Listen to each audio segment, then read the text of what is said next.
मुख्यमंत्री महोदय, एक तो आप पधारा करो, इस हाउस का डेकोरम रहेगा, और दूसरा आपकी इन अधिकारियों को कहो कि हम यहाँ फालतू बोलने के लिए नहीं आते हैं, हम समस्या को सुलझाने के लिए आते हैं, और हमारे सुझाव से अगर आपका डिपार्टमेंट का अधिकारी उसको ठीक प्रकार से समझ कर करे, ये पूरी ब्लैंक रहती है, खाली कोई भी आदमी इसकी जो है, ये तो आप पधारे ना, तो आपको दिखाने के लिए आए, ये हमारी विधानसभा को शकल दिखाने नहीं आते हैं, क्योंकि हम जनप्रतिनिधि नहीं हैं, हम जनप्रतिनिधि नहीं, हमने मुख्यमंत्री की शपथ नहीं ली, ये तो सच है, लेकिन हम भी जनता के चुने हुए विधायक की शपथ तो यहीं आपने दिलाई थी ना।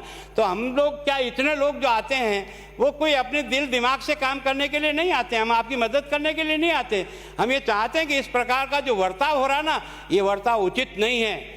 मैं आपसे फिर विनम्र प्रार्थना कर रहा हूँ, इस हाउस का डेकोरम खत्म हो रहा है, कम हो रहा है, और मैं चाहता हूं कि ये केवल और केवल जादूगिरी दिखाने से बजट नहीं बनता है।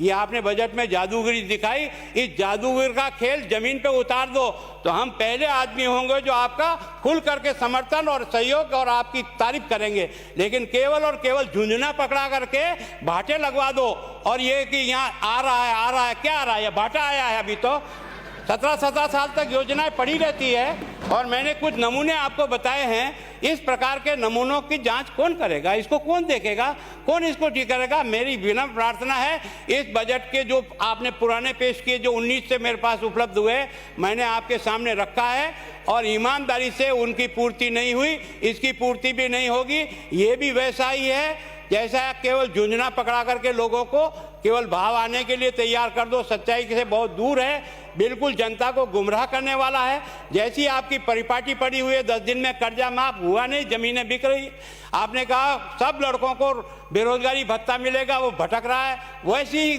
दुर्गति इस बजट की होगी। ये मैं आज आपके सामने इस सदन में कह रहा हूँ, रिकॉर्ड पर नोट करा रहा हूँ, इसका परिणाम वो पहाड़ निकली चूहिया जैसा निकलेगा इसमें से।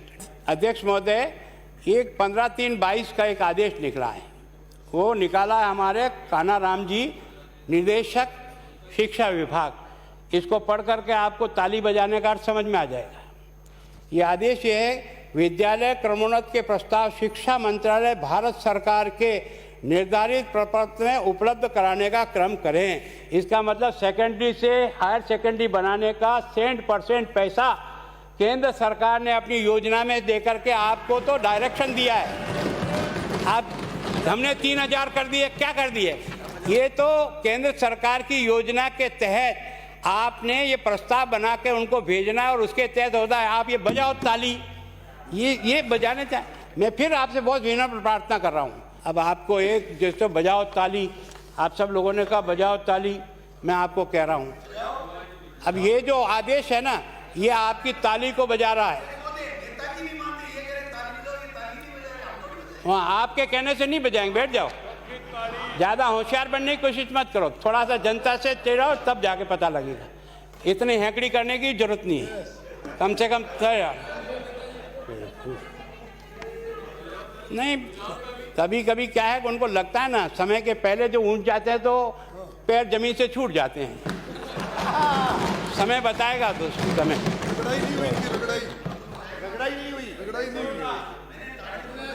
सार्वजनिक क्षेत्र के ये जितने उपक्रम हैं, अब आपको नाराजगी तो होती है, लेकिन इन हाथियों को बांध करके डूबने से क्या अच्छा है। समय रहते इसका ठीक उपयोग करो, या इसको राइट ऑफ करने का प्रयास करो। कब तक राजस्थान की जनता इस तरह से पैसे देती रहेगी? मैं आपको 46 सार्वजनिक उपक्रम में से है ना आपको बताता हूँ, जिनके ऊपर कर्जा घाटा 95,591 करोड़ रुपए का आज की तारीख में वो घाटे में है। इसमें अपन रोडवेज भी डिस्कस करते हैं, बाकी डिपार्टमेंट डिस्कस करते हैं। आप चाहें तो ये सारे डिपार्टमेंट भी मेरे पास लिखे हुए हैं कि जिन डिपार्टमेंट में इस प्रकार से जो है ना घाटा हुआ।